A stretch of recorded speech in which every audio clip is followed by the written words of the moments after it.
네, 시사 인터뷰 오늘 듣고 계신 시각 8시 7분 37초 지나고 있습니다. 윤석열 대통령의 발언에 대해서 조희연 서울시 교육감은 입시 교육과 경쟁은 굉장히 복잡한 문제다. 수사하듯이 잡을 수가 없다. 이렇게 지적을 했습니다. 학교 현장에서는 대통령의 발언을 어떻게 보고 있는지 현장의 분위기를 직접 들어보겠습니다. 광덕고등학교 신희돈 선생님 연결되어 있습니다. 안녕하십니까? 안녕하세요. 네. 대통령의 수능 관련 발언 이후에 학교 현장 분위기도 궁금합니다. 어떻습니까? 네. 대통령의 발언이 나온 지 2주 정도가 지나서 현재 학교 분위기는 많이 안정되었습니다. 사실 대통령의 발언이 나온 시점이 수능을 150일 정도 남긴 상황이라 그 당시에는 학생 학부모님들의 민감한 반응이 있었는데요. 특히 학생들은 적게는 3년, 많게는 6년 이상을 준비한 시험인데 급작스럽게 방향성을 바꿔버리면 그동안 준비했던 노력들이 물거품이 되는 경우도 발생할 거라고 걱정하는 아이들도 있었고요. 네. 또 자기 나름대로 강점을 발휘하지 못할 수도 있겠다라는 불안감을 이야기하는 친구들도 있었습니다. 네. 하지만 지금은 각 학교 그리고 광주교육청에서도요. 수능 시험의 경향성 전망과 대비 방안 등을 발표하는 그런 모습들을 통해서요. 학생 학부모님들이 불안하지 않도록 지금 적극적으로 대비하고 있는 그런 상황입니다. 네. 일단은 그 발언을 통해서 어떤 믿음이라든가 이런 건 없고 일단 혼란만 있었는데 자체적으로 지금 차분하게 지금 가는 분위기네요. 네, 그렇습니다. 네. 하지만 그 대통령 발언을 보면 공정하게 공교육 내에서 학습했던 내용을 시험에 내고 그러면서도 동시에 변별 인력을 좀 강조하겠다.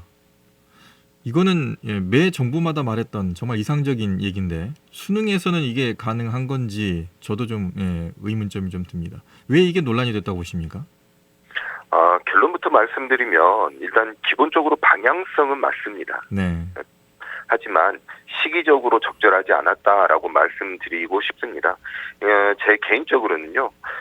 수능은 전과목이 절대평가로 바뀌어야 되고 또 자격고사화 되는 것이 장기적으로는 가장 이상적이고 올바른 방향이라고 생각을 합니다.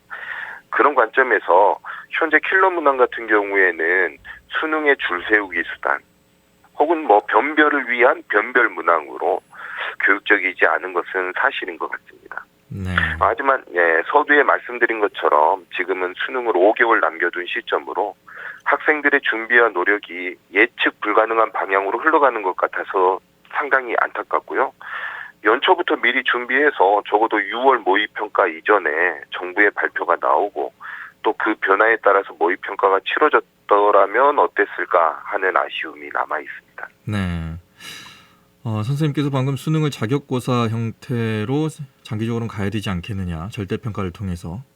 이렇게 돼버리면 또 학교마다 또 예전에 본고사나 학교마다 논술이라든가 이렇게 좀 또 그쪽으로 또 가지 않을까요? 지금 이제 전형의 시스템들이 구축이 돼 있잖아요. 네. 그래서 교과 전형도 있고 종합 전형도 있고 논술 전형도 있고 실기 실적 전형도 있고 그런 쪽으로 가는 게 올바른 방향이라고 생각을 합니다. 수능은 절대평가로 자격고사로 가되 학교마다의 특성으로 본인들이 선택한 고사에 대해서는 자율성을 준다. 네. 제 개인적인 생각입니다. 예. 네. 예. 개인적인 의견 내실 수 있습니다. 예.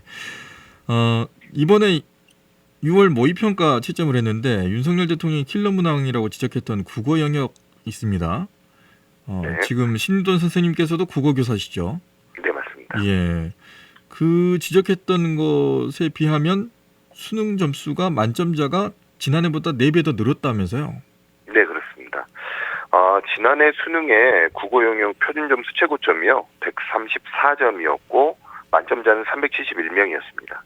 근데 이번 6월 모의평가의 국어 영역 표준 점수의 최고점은 2점이 더 높은 136점으로 지난해 수능과 비슷한 정도의 난이도로 출제됐습니다. 근데 오히려 만점자는 1,492명으로 지난해 수능보다 4배 정도 더 늘었거든요. 일단 그 이유는 이번 6월 모의평가의 국어 영역은 한국교육과정평가원의 발표대로 수능 연계 규제의 체감 연계율이 많이 올라갔습니다. 네. 학생들은 일단 수능을 준비하면 EBS 수능 연계 교재를 공부하는데요. 그 연계 교재에서 연계되는 비율이 50% 이상입니다.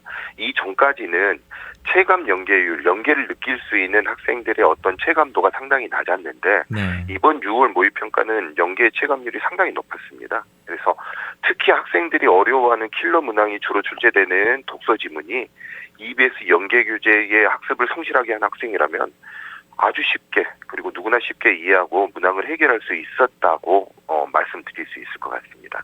이렇게 되면은 킬러 문항에 대해서 문제 제기한 것은 뭐가 됩니까?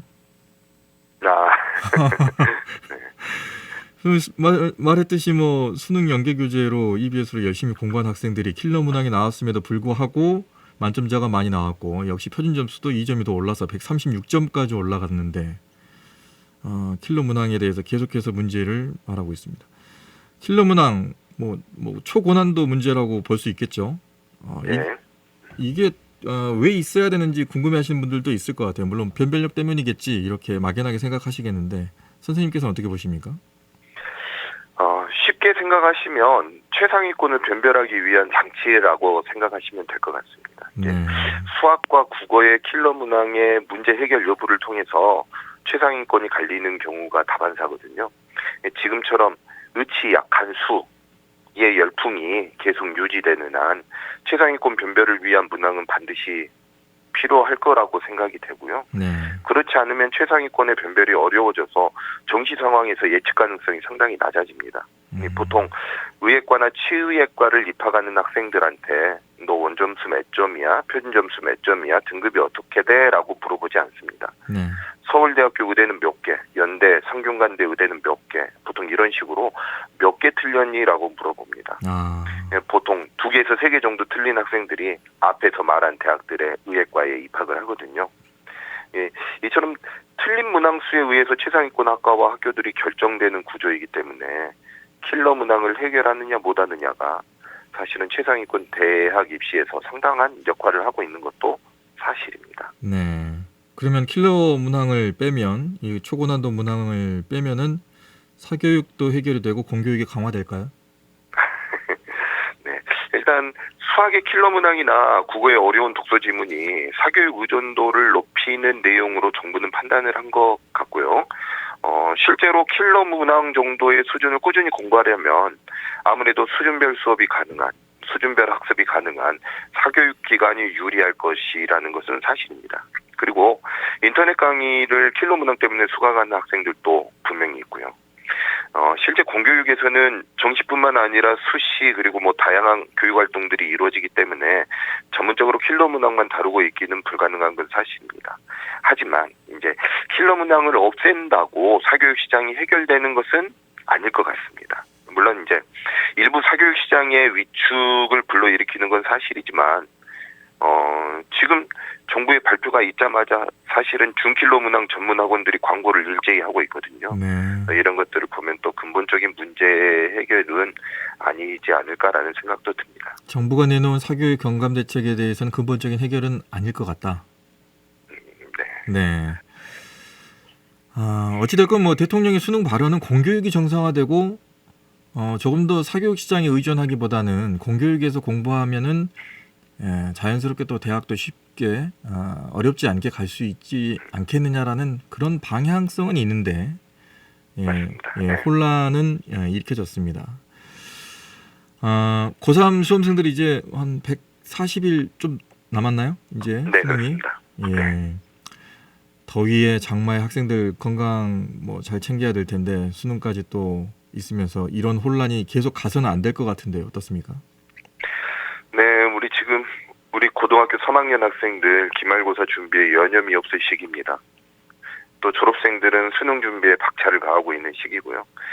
장마 때문에 기분이 처질 수도 컨디션의 난조를 경험할 수도 있지만 묵묵히 해야 할 일을 해내야 하는 그런 시기입니다. 수능을 준비하기 위해서 변하지 않는 사실은 아까 이야기를 했던 것처럼 EBS 연계와 관련된 공부를 계속해야 한다는 것이고요. 평가원에서 발표한 것처럼 체감 연계율이 높게 6월 모의평가가 출제되었으므로 지금과 같이 우직하게 공부하는 것이 필요합니다. 시류에 흔들려가지고 공부 방법을 바꾸거나 아니면 학습 태도의 변화를 보이는 것보다는 기출문제 분석하고 EBS 연계교재 꾸준히 독파해 간다면 아마 좋은 성과가 있을 것이라고 생각합니다. 예, 알겠습니다. 말씀 고맙습니다. 네, 감사합니다. 지금까지 광덕고등학교 신희돈 선생님과 얘기 나눴습니다. 언제 어디서나 내 손 안의 뉴스. 광주 MBC 뉴스 유튜브 구독으로 함께하세요.